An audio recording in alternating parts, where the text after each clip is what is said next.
To escape a powerful organized scheme, we had to disappear forever. But a mother's desperate act of love became the unwitting signal for the very people trying to kill us. The air in the secure facility tasted like recycled plastic and regret.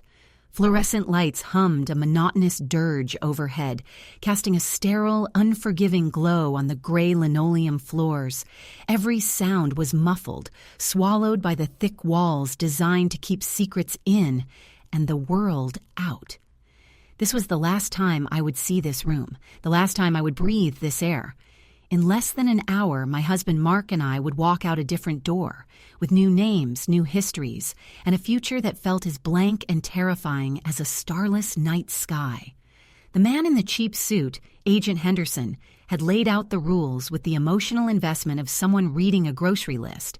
No last-minute phone calls, no sentimental keepsakes that could be traced, and absolutely, under no circumstances, any unauthorized goodbyes. His gaze had lingered on my mother-in-law, Helen, when he said that last part. She was sitting on a hard plastic chair, her knuckles white as she clutched a worn leather handbag. Helen had been a force of nature my entire marriage, a whirlwind of unsolicited advice, surprise visits, and Sunday roasts that could feed an army. But the past few weeks had weathered her. She looked smaller, brittle, her eyes red-rimmed and darting around the room as if searching for an escape hatch from this nightmare. "It's barbaric," she had whispered to me earlier, her voice trembling with a potent mix of grief and fury. "To just erase him. He's my son, Sarah, my only son. They can't just take him away from me forever without one last hug." I understood her pain. A part of me, the part that wasn't numb with fear, wanted to scream with her. But the other part, the part that had held Mark while he trembled through the night after testifying against that organized scheme, knew Henderson was right. Mark's testimony had dismantled a network that reached into the highest levels of city government. The people he put away weren't the forgiving type. A clean break, as Henderson called it, wasn't a suggestion. It was the only thing keeping us alive. Mark came and knelt in front of his mother. His face, which I had memorized over 12 years, already seemed like a stranger's under the harsh lights. "Mom," he said, his voice low and urgent, "please, you have to listen to them. You have to let us go. Do it for me. Promise me you'll be safe." Tears streamed down Helen's face, silent and devastating. She nodded, a jerky, unconvincing movement. She reached out, her hand shaking, and cupped his cheek. "I promise, my boy, I promise." She gave him a watery, tragic smile. She hugged him tightly, then pulled away and looked at me. "You take care of him, Sarah. You hear me?" I nodded, my own throat too tight to speak. She seemed to accept it. She composed herself, wiped her eyes with a tissue from her purse, and stood up with a shred of her old dignity. Henderson gave a curt nod, a signal that our time was up. He and another agent would escort Mark and me to the exit transport, while a different team would take Helen home through a separate, secure route. It was all meticulously planned to prevent anyone from following anyone. We walked down a long, identical corridor. My hand was clamped in Mark's, his palm slick with sweat. With every step, I felt the life we knew dissolving behind us. Our home, our friends, our very names, all turning to smoke and mirrors. I risked a glance back. Helen was standing by the door of the waiting room, watching us go. She looked so small and alone. She gave a little wave, that same tragic smile on her face. I felt a pang of guilt, but also a wave of relief. She was complying. She understood. We reached the final checkpoint, a heavy steel door at the end of the hall. Henderson swiped a key card, but a red light flashed. "1 second, he muttered, tapping on a keypad. "System's lagging. Just need to re-verify the exit clearance." It was a delay of maybe 30 seconds. 30 seconds where we just stood there, suspended between two lives. Mark squeezed my hand, his knuckles brushing against my wedding ring. I looked down at it, the simple gold band that felt like an artifact from another civilization. That's when I heard it. Not a loud noise, but a soft metallic click from a service door about 20 feet behind us. Henderson's head snapped up. His partner, who had been silent the entire time, instantly had his hand on the weapon at his hip. The service door, clearly marked "Maintenance Only, No Access," was slowly swinging shut. Henderson moved with a speed that was terrifying. He strode to the door, pulled it open, and peered into the darkness beyond. We heard a muffled gasp. He stepped back, dragging someone out into the fluorescent glare of the hallway. It was Helen. Her face was pale, her eyes wide with shock at being discovered. She had a small, folded piece of paper clutched in her hand. She had bypassed her escort, found a different route, and was trying to slip out a back way, probably to the parking garage, to see the vehicle that would take her son away forever. She just had to have one last look. Henderson didn't shout. His voice was deathly quiet, a razor's edge of cold fury. "What have you done?" he whispered, his eyes locking onto mine over Helen's shoulder. It wasn't a question of her breaking a rule. The look on his face, a mask of catastrophic failure, told me this was infinitely worse. And in that single terrifying moment, I knew she hadn't just been caught trying to see her son, she had just condemned us all. The silence that followed stretched for a lifetime, thick and suffocating. Mark stared at his mother, his face a canvas of disbelief slowly morphing into horror. "Mom? What are you doing?" he stammered, his voice barely a whisper. Helen's face crumpled. The note fell from her trembling fingers. I wanted to give you this," she sobbed, gesturing at the small white square on the floor. "A letter, so you wouldn't forget me. I saw the maintenance corridor on the map when I went to the restroom. It looked like it led to the loading bay. I just wanted one last look at the car driving away." Henderson didn't even glance at the letter. He grabbed his radio, his voice a low, urgent hiss. "Compromise, I repeat. We have a level 4 compromise at Exit Delta. Perimeter team, status on the west lot, now." The other agent had already moved, shoving a heavy supply cart in front of the service door Helen had just come through. The calm, bureaucratic procedure had vanished, replaced by the sharp, efficient movements of men preparing for a battle. The air crackled with a new, terrifying energy. "What's happening?" I asked, my voice shaking. "She just opened a door." Henderson turned to me, and the professional mask was gone. In its place was the grim, haunted look of a man who had just watched a chess match and realized he'd been checkmated 5 moves ago. "That door," he said, his voice dangerously low, "opens into a service tunnel that leads directly to the west parking structure. It's the only quadrant of this building with direct street access that we couldn't fully sanitize.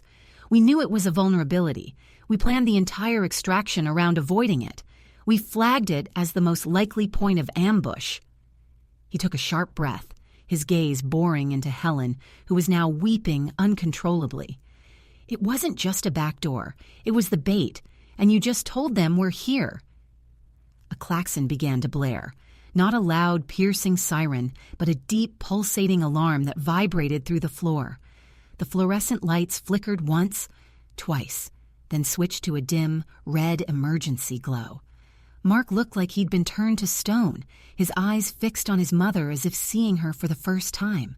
The architect of his potential doom wasn't some shadowy figure from the organized scheme. It was his own mother, armed with nothing but love and a desperate need not to be forgotten. The radio on Henderson's belt crackled to life, a frantic voice cutting through the static. "Multiple vehicles approaching west entrance.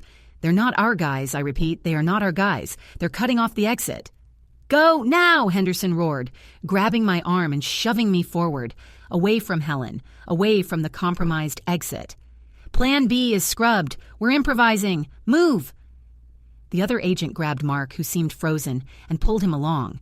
We were running now, our footsteps echoing in the red-drenched corridor. I risked one last look back. Helen was on her knees on the linoleum floor, a small broken figure sobbing under the crimson lights as another agent in tactical gear stood over her, his weapon drawn, watching the service door. We were leaving her. We were leaving her in the middle of the fire she had started. The thought was a shard of ice in my gut. We pounded down a different hallway, one we hadn't seen before, taking sharp, disorienting turns. Henderson was shouting codes into his radio, his words a blur of jargon and barely suppressed panic. Sublevel 2, access corridor 7. We need an immediate evac. Any vehicle, I don't care what it is. We skidded to a halt in front of a heavy, unmarked steel door. Here, Henderson yelled, fumbling with a key card. This leads to an underground storm drain access point. It'll be a mess, but it's our only way out now. He swiped the card. A green light blinked.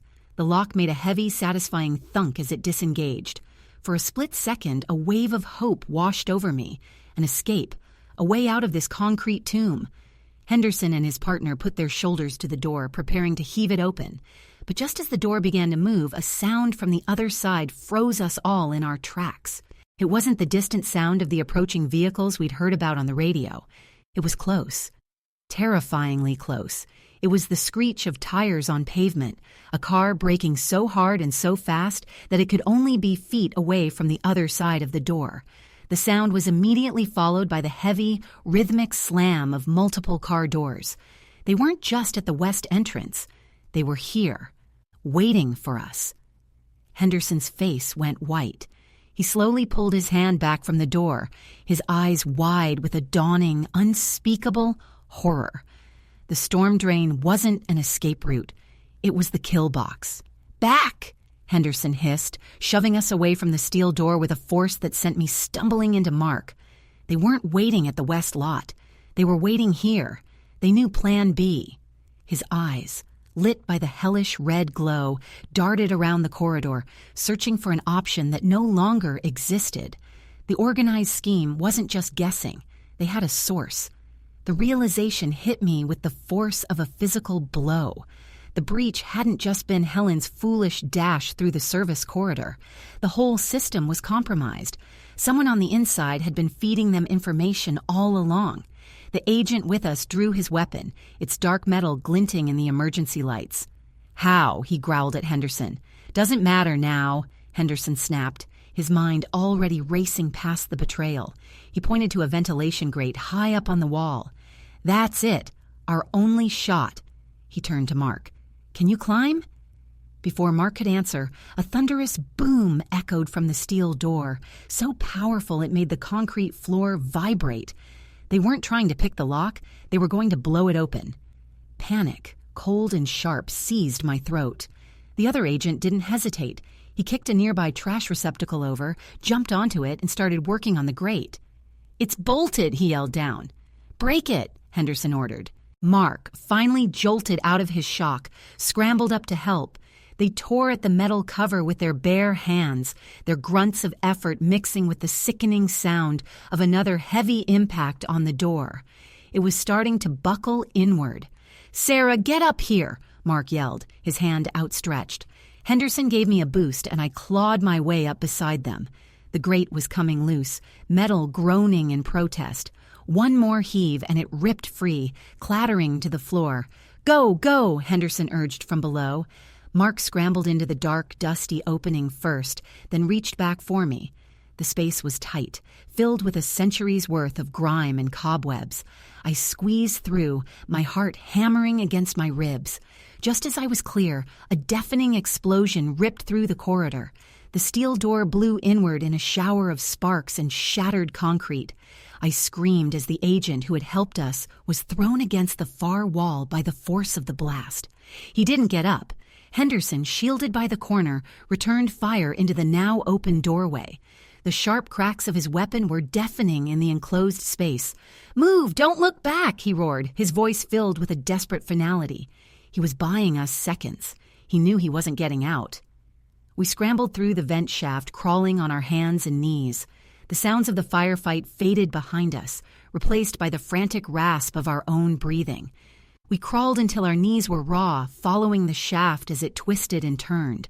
Finally, we saw a faint sliver of gray light ahead. Another grate. This one led outside, opening onto a dingy alleyway behind the building. Mark kicked it open with all his strength. It burst outward, and we tumbled onto the damp, grimy pavement. Rain was starting to fall, a cold drizzle that felt like a baptism. We were out. We were alive. We stood there for a second, gasping for air, the sounds of the city a strange and welcome symphony. "What now?"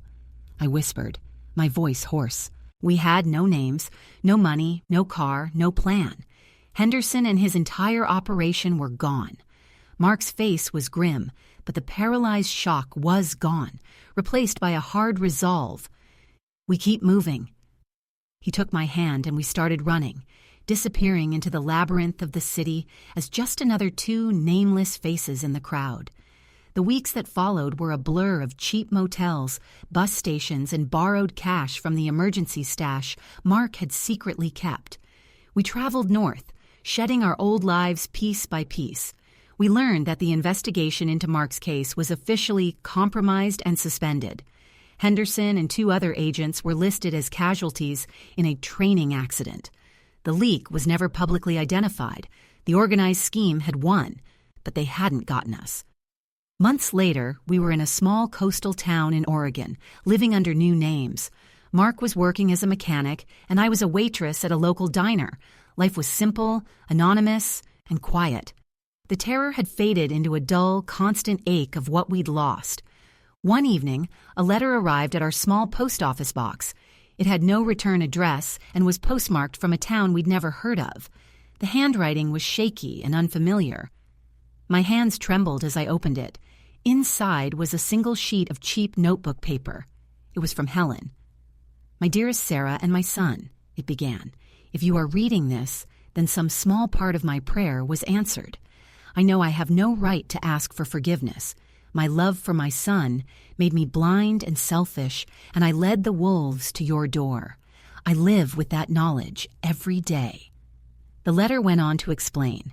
A few weeks before the extraction, a man had approached her. A nice young man who claimed to be from a victim support group. He said he could help her stay in touch with her son, pass along letters, maybe even photos after he was relocated. He just needed a little information about the security protocols, what floor they were on, how many agents. In her grief, desperate for a lifeline, she had told him everything. The note she tried to give Mark that day wasn't just a letter. It was the signal to the man that the extraction was happening. When she was caught, she realized with dawning horror that she hadn't been a loving mother. She had been their pawn, their perfect, unwitting informant. The letter ended with the news that she had cooperated with an internal security investigation, telling them everything about the support group. She had given them the man's description, which led to the exposure of a high-level mole within the witness protection program itself. "They caught him because of me," she wrote. "They say the information I gave them will help them rebuild the program, make it safer for other families. I know it doesn't change what I did to you. It will never be enough. But I hope you can find it in your hearts not to hate me. Just live. Live well and be happy. That is all I ask." Tears streamed down my face as I finished reading. I handed the letter to Mark. He read it in silence, his expression unreadable. For months, Helen had been the villain of our story, the cause of our shattered lives. But now, she was something more complex, a grieving mother, a fool, and, in a strange, twisted way, a hero. Her mistake had nearly destroyed us, but her confession had helped save countless others. Mark folded the letter and put it in his pocket. He looked out the window of our small apartment at the gray Pacific Ocean. "We can't go back," he said, his voice soft. "But maybe we can start moving forward." He turned and looked at me, and for the first time in a long time, the haunted look was gone from his eyes. There was no grand reunion, no return to our old life. There couldn't be. But in that small, rain-swept town, we had found something else. Not forgiveness, not yet, but a beginning. And for now, that was enough.